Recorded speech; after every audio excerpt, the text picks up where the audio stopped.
Donc l'exercice 2, c'est une application de la construction de Fresnel. Donc on va faire la somme de deux vecteurs U1 et U2. Donc le signal U1 de t, c'est 2 cosinus sans pi t plus pi sur 6.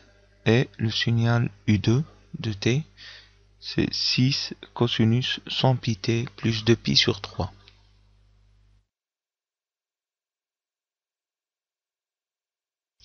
Donc 100 pi t plus 2 pi sur 3.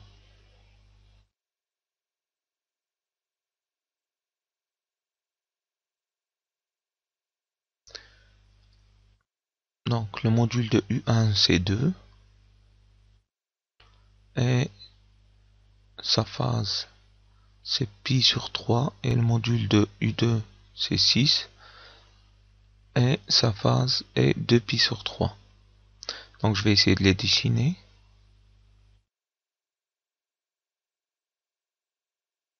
Premièrement, je mets l'axe OX, donc c'est notre repère pour la construction de Fresnel. Ensuite, je fais un angle de pi sur 6, donc c'est 30 degrés, et un module de 2.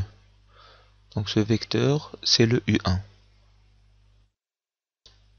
Je passe maintenant au vecteur U2, donc un angle de pi sur 3, ça veut dire 120 degrés, et un module de 6. U2. Donc là directement, il faut faire une petite remarque que les deux vecteurs sont perpendiculaires. Donc U2 est perpendiculaire à U1. Donc, si je continue ma construction, donc ici je redessine U2 à la fin de U1, donc juste pour faire la relation de Schall et pour dessiner le vecteur résultant U. Donc la première remarque qu'il faut faire, c'est l'angle droit.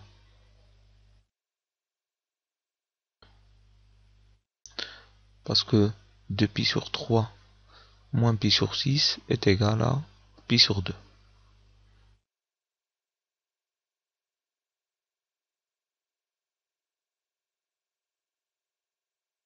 Donc j'ai un angle droit. Donc c'est un rectangle. Et cette remarque me permet de me résoudre ce problème.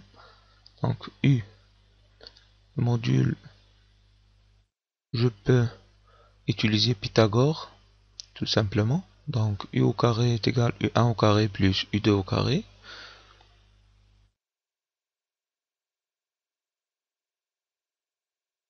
Donc c'est 4 plus 36 sous la racine. Donc le module de U est égal à racine 40,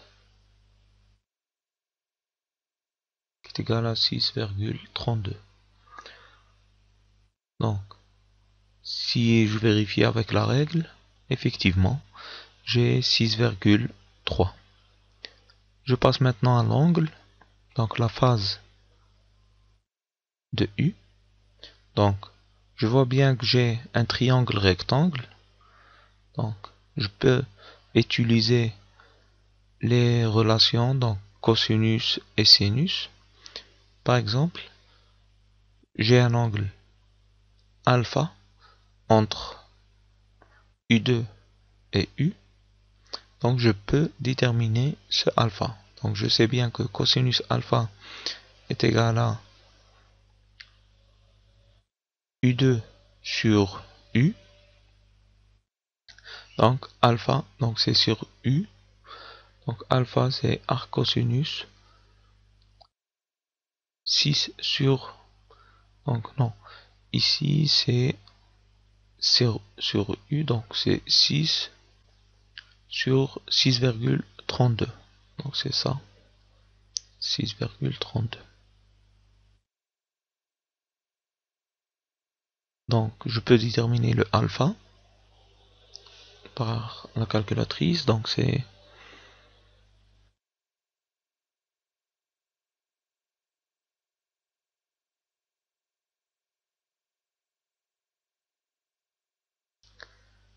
donc c'est 18,31 degrés.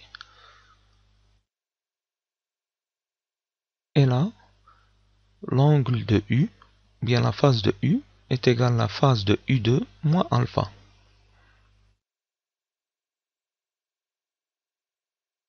Moi je cherche entre le bleu et le OX.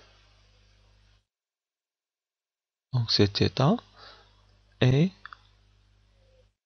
θ plus alpha est égal à la phase de U2. Donc la phase de U est égale à la phase de U2 moins alpha. Donc c'est 2π sur 3 moins 18,31.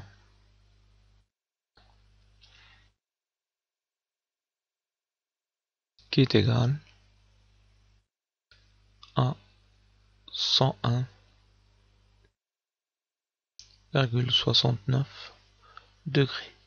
Et on peut bien vérifier graphiquement que c'est quelque chose plus grand que 90, c'est aux alentours de 100. Donc on n'a pas fait d'erreur.